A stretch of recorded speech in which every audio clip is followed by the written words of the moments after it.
In this video, we're going to take a look at the basics of creating a floor plan in Chief Architect.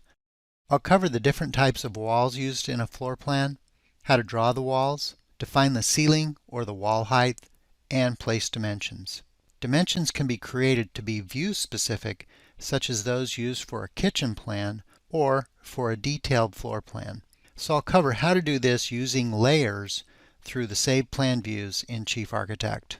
When you first begin by choosing a new plan, the software will ask you if you want to use imperial or metric units for your dimensions, and if you want to use a residential or interiors template.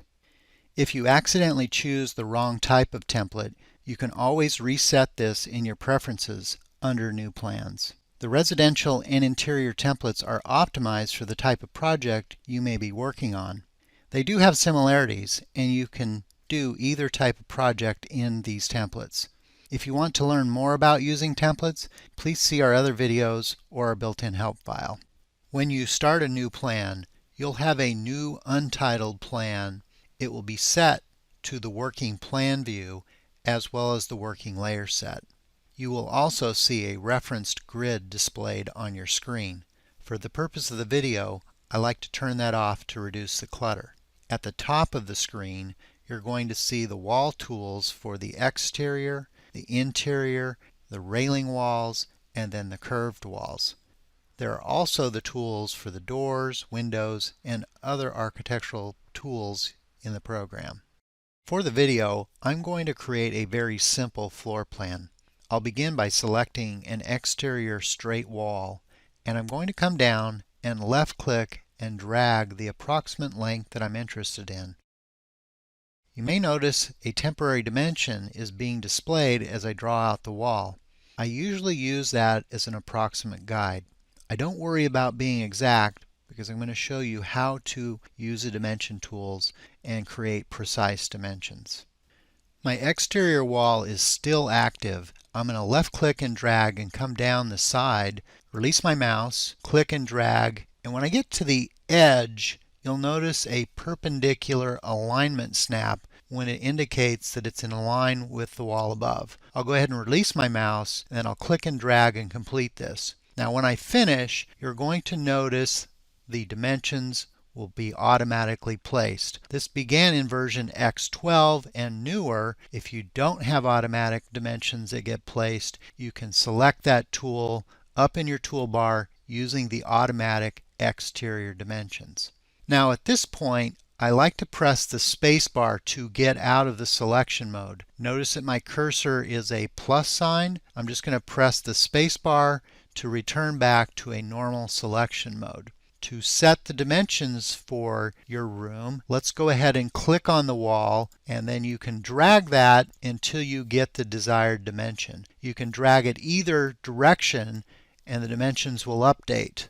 One of the easiest ways to be precise is to come up and click on the dimension string itself, enter in the desired dimension you want. Tick sign stands for feet, the double quote stands for inches, and you can use that to set your dimensions precisely. If you click on your wall and you click on the parallel dimension, you'll see a slightly different set of dimension options. And if you move your mouse over these, it will describe that it will be moving it from the top, it will be moving it from both ends, and then finally it will be moving it from the bottom end. I usually prefer to use a perpendicular dimension because it leaves no question about which way I will be moving the wall.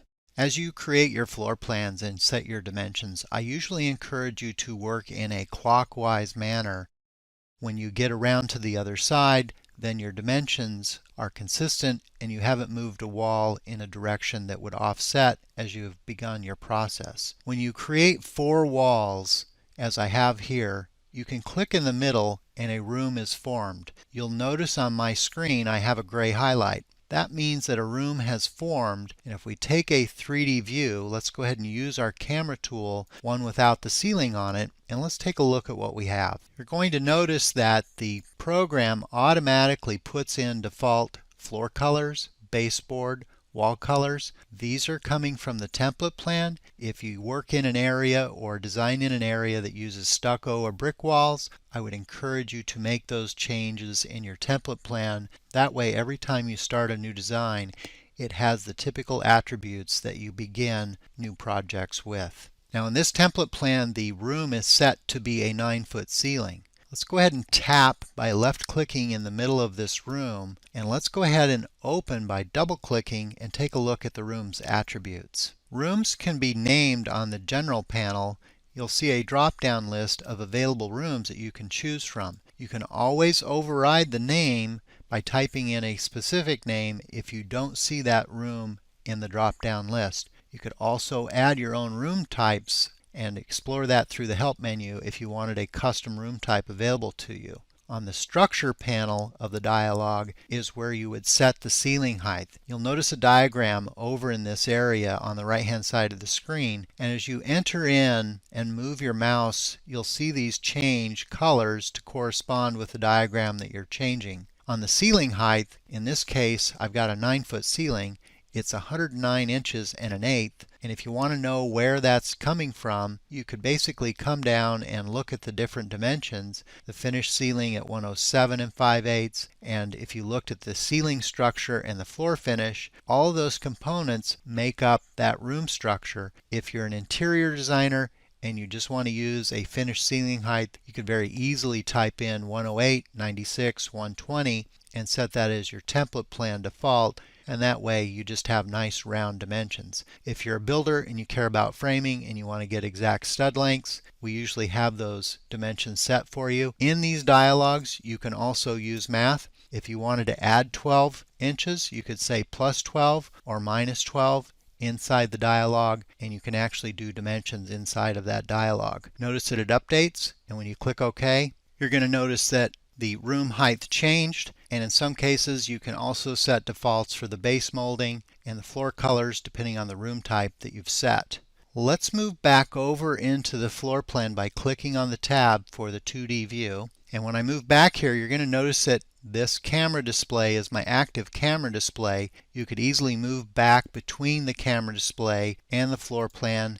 You can also tile your screens so you could see both simultaneously. You can do that underneath your window, come down, tile vertically, or Shift F6 on your keyboard. And this allows you to see both in the 3D view and in the 2D view. Now when you're drawing your walls in the floor plan view, you can be more precise. You can also draw your walls in the 3D view. If I come over, make this my active window by clicking on it, I can come over to the wall tool. Let's come down, let's grab our interior straight wall, and I'm just going to come over here and click and drag right through the middle of the design. And you're going to notice over in the 2D view, since I initially named that room a kitchen and divided it nearly in half, the other room is also named a kitchen. You can click on these labels and move them around. You can also click in the room, double click to open it, and from the general panel, if I were to change this room type, in this case let's call it a garage, notice what's going to happen to the flooring material when we make that change. Again, the rooms have default settings, and if I kind of tilt and orbit so you can see the side, that floor type has a slab floor of concrete that would be defined by the floor below. When you build your foundation, which is built on a separate floor, it will automatically provide that and then fill in that gap for you. So rooms have attributes that will change the flooring. They will also change the structure in some cases. And again, if you want to learn a little bit more about that, please refer to the other videos and our help file. Let me focus just on the 2D floor plan view. I'm going to close this 3D view by coming up and clicking on the Close Window button. Let's look at a couple of settings. When I drew the interior wall, I used the interior wall that came inside of the default wall using it out of the toolbar. There are a number of wall types you can use in the program, and if you use an interior or an exterior wall for your drawing and you decide you want to change the wall type at a later point, you can click on these walls. Let's go ahead and double click and open it up. On the wall type panel, you'll see a drop down for the wall types, and you'll see the available wall types that shipped with the template plan you're using. If you wanted to change that wall type, you could come down here and choose a different wall type. In this case, if I switch it to an interior 6, if that were dividing the garage and the kitchen, I could easily change that to an interior 6. You can also come into these walls and you can define and create copies of these wall types. If you wanted to create a different hatching or a different fill style, you could click on this, change it. You can also choose and create copies of these walls and create custom walls if you had an 8-inch wall or a custom wall that's not available inside of the program options. And all of these walls have different layers, and when you do your materials list, it will show up in your materials list for all of the layers. In this case, I switched that wall to an interior 6, and the main thing that happened would be the middle layer for the stud. It changed from 3.5 to 5.5. And that will automatically update the dimensions for you when you make that change. And again, the automatic dimensions are set to auto refresh, and you can see the update for that. Now, if you happen to be using a version prior to Chief Architect X12 and your automatic dimensions don't instantly appear, you can always set that and turn them on through the automatic exterior dimensions. You also have control how these will be placed. Let me briefly place a door and a window, and let's take a look at how the automatic dimensions behave and how you can control them.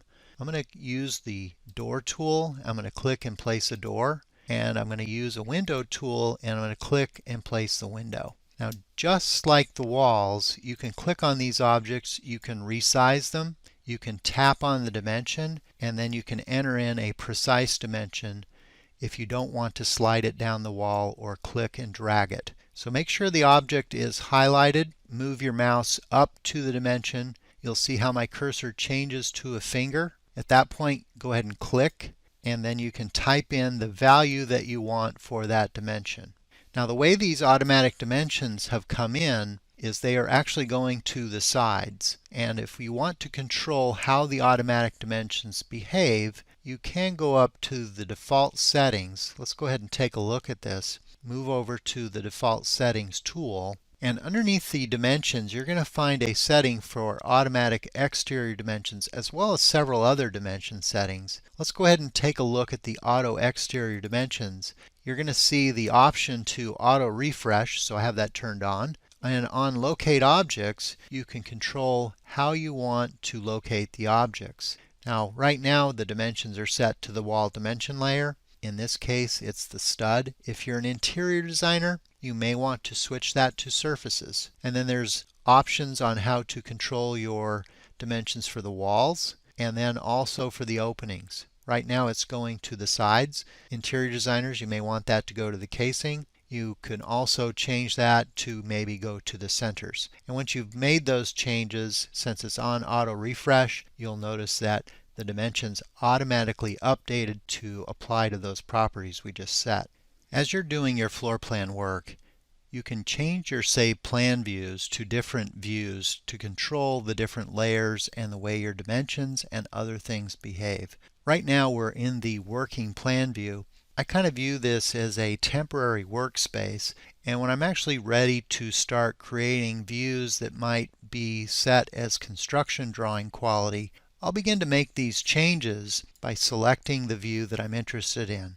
Our program will ship with a half a dozen or so saved plan view configurations that will help you isolate different layers and different looks that you want to do. Let's begin by looking at the floor plan and the kitchen plan. Let's go ahead and switch this to the floor plan dimensioned view. Now you're going to notice when I did that the wall layers turned off. A lot of times in my floor plans I like to see the individual wall layers turned on. I'm going to go ahead and tap on the wall. You'll notice in my active layer display set options tab over here, I can come down and I can turn on the wall layers so I can see those. And if you zoom in and take a look, you can actually see the layers. The dark gray represents the 2x6, and then the other layers and lines are represented with the sheathing and the interior sheetrock. Let's go ahead and center that by pressing F6 on the keyboard. I like this look. I might also check these dimensions. Sometimes I will turn that layer. Sometimes they come in, depending on how you drew those. They're automatic dimensions. I might set that to be on a layer for floor plan specifically so I could isolate it, but that's kind of a preference thing. Now let's take a look at using individual dimensions underneath this floor plan dimension view. And what's happening in this view are the dimension defaults are behaving differently. You'll be able to see that when I switch over and do a little bit of kitchen work. So let's go ahead and take a look at how our dimension tools are working. Let's go ahead and take a look at running our manual dimension tool. And let's just kind of come in here and click and drag and run our manual dimension. Now when you notice that dimension comes in, the arrow has a certain look, and if I zoom in, you'll notice that it's actually going to the gray layer or the stud layer. And when you're an interior designer, you're probably going to want to set that to go to the sheetrock layer. Now these dimensions, you can modify them. If you tap on the dimension, I'm zoomed way in here on this wall, you'll notice a diamond at the end of the arrow. You can always click and drag that around to different locations, center of the wall, other stud, wall finish. So you can manage those dimensions in a very custom way and manual way. I usually like to make sure my dimensions are set up so I usually don't have to change them and they work and they're purpose built. And that's what part of the Save Plan views will help you do because they've got the settings already. So when I switch this to the kitchen view, it will go to the surface area. It will be displayed in inches and not feet in inches. So I use the manual dimension tool to drag that dimension out. Let's take a look. Let me just click on that dimension, press the delete key. Let's take a look at the next dimension. End-to-end dimension will basically go from one end to the other end in between, and again, since it's set to go to the outside layer, it automatically snaps. A few other dimension tools to be aware of. The interior dimension, you can be a little bit sloppy. I can click outside the wall, left click and drag, and it will go right through. And again, this dimension is going to the main or the stud layer of this wall. The Save Plan views are actually managing your dimensions for you. If I came up here and I double click on this dimension tool, you can see that the current dimension default is using this 1/4 inch scale. And as you kind of look through the different settings, mainly on the locate objects, you can see where these dimensions are set up to be selecting, in this case the wall dimension layer, whether it's cabinets, fixtures, furniture, and other items. These are all being controlled. And when I switch this view, let's go ahead and switch this view back. Let me fill my screen here. Let's switch my view over to the kitchen plan and take a look at the difference when we run our dimensions. Now the first thing you're going to notice when I switch that view, you are not seeing the dimensions in this kitchen and bath style view. Also, the wall layers have been turned off. And now when we go in and we select our dimension tool, let's go ahead and use this interior dimension tool. And let's just drag across here. Notice that it's going in inches, and if you zoom way in, this outermost line, dark line, represents the wall finish. The dimensions are going to the wall finish. And when you switch your tool to the manual dimension tool, let's go ahead and zoom out. I'm just using the wheel on my mouse here. And let's just go ahead and drag a dimension through here, and we'll just pull it to the wall and zoom in. These dimensions again going to the wall surface. The dimension is going to the casing, and that's because this Save Plan view is switching all of the defaults for your dimension tool. Let's just go back in here, take a look at the differences, and now it's using this kitchen and bath default. It's going to the wall surfaces, and you can see where the settings are controlling things. Down here under openings, it's going to the casing. So by switching those Save Plan views up here, it controls the layer the dimensions are going on, and it controls how your dimensions behave so you can efficiently dimension your plan, whether it's a kitchen plan, an electrical plan, a framing plan. You'll find these Save Plan views can save you a lot of time. You can also create your own Save Plan views and defaults for the way layers, dimensions, and other items such as text behave for your floor plans. I'd like to make you aware of a few more dimension tools when you're creating your floor plans. Let's switch our plan view back to the floor plan dimension view, And one of the tools that you're going to find is when you click in a room and you get your highlight, in the lower edit menu, one of the tools is the auto interior dimensions. And that's a quick way to place your interior dimensions. Notice my living area here. I'll just slide that out of the way. When you click in another room where there's doors and windows and you use the same tool, those dimensions may be a little messy. You can always set your dimension default by coming back up to the defaults and over to your dimensions for the auto interior dimensions, and you could simply change the locate items for your openings. You could just turn that off, and then when you come in here and refresh that dimension, they will clear up. So depending on the level of detail you want for your dimensions, you can use those settings to get exactly what you want. Now, one more interior dimension tool that I like to use if you're a kitchen and bath designer. Let's come back over to the kitchen and bath view, and let me just delete these dimensions that we had in here.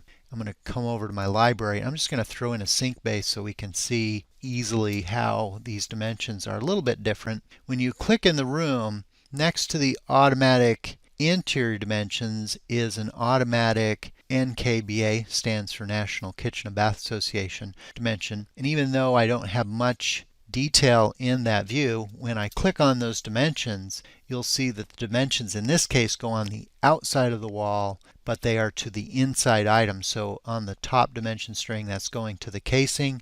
Off to that sink base cabinet that I placed, there's a centerline dimension in there. And this is an easy way to get a nice clean view of your dimensions. If you take a look at this example that I have up on the screen here, these dimensions look pretty nice using the kitchen and bath dimension tool. Now, one final thing about dimensions, when you tap on an object, in this case this cabinet, and you don't have existing dimensions, notice I have dimensions going on the side, but I don't have any dimensions going in this direction. You can use these temporary dimensions. They're dimensions that are only temporary when you click on an object, and you can tap on those and type in a value too. When you don't have permanent or dimensions you've already placed, those temporary dimensions can help you place and position walls or architectural objects. Now, one final parting comment before we close the video, let's take a 3D overview here using this perspective floor overview camera. I mentioned previously that you can set the room heights. If you have gable walls and you're tempted to set different wall heights are controlled by room heights. And if you want to change the room height, you can click in the room and open it up, and you can change the room height underneath the structure panel. Now, in this case, I have two different rooms, and when you get a floor plan, chances are you're going to have many rooms. Be careful when you try to set different room heights using these values in here and they don't match all the other rooms. You can do it. I wanted to make you aware that sometimes when you're setting room heights that it can be an issue when you're stacking multiple floors over one another. Well, thanks for watching the video. To learn more about how the program works, we have an additional floors video, and we also have a built-in help file. Thanks for watching the video.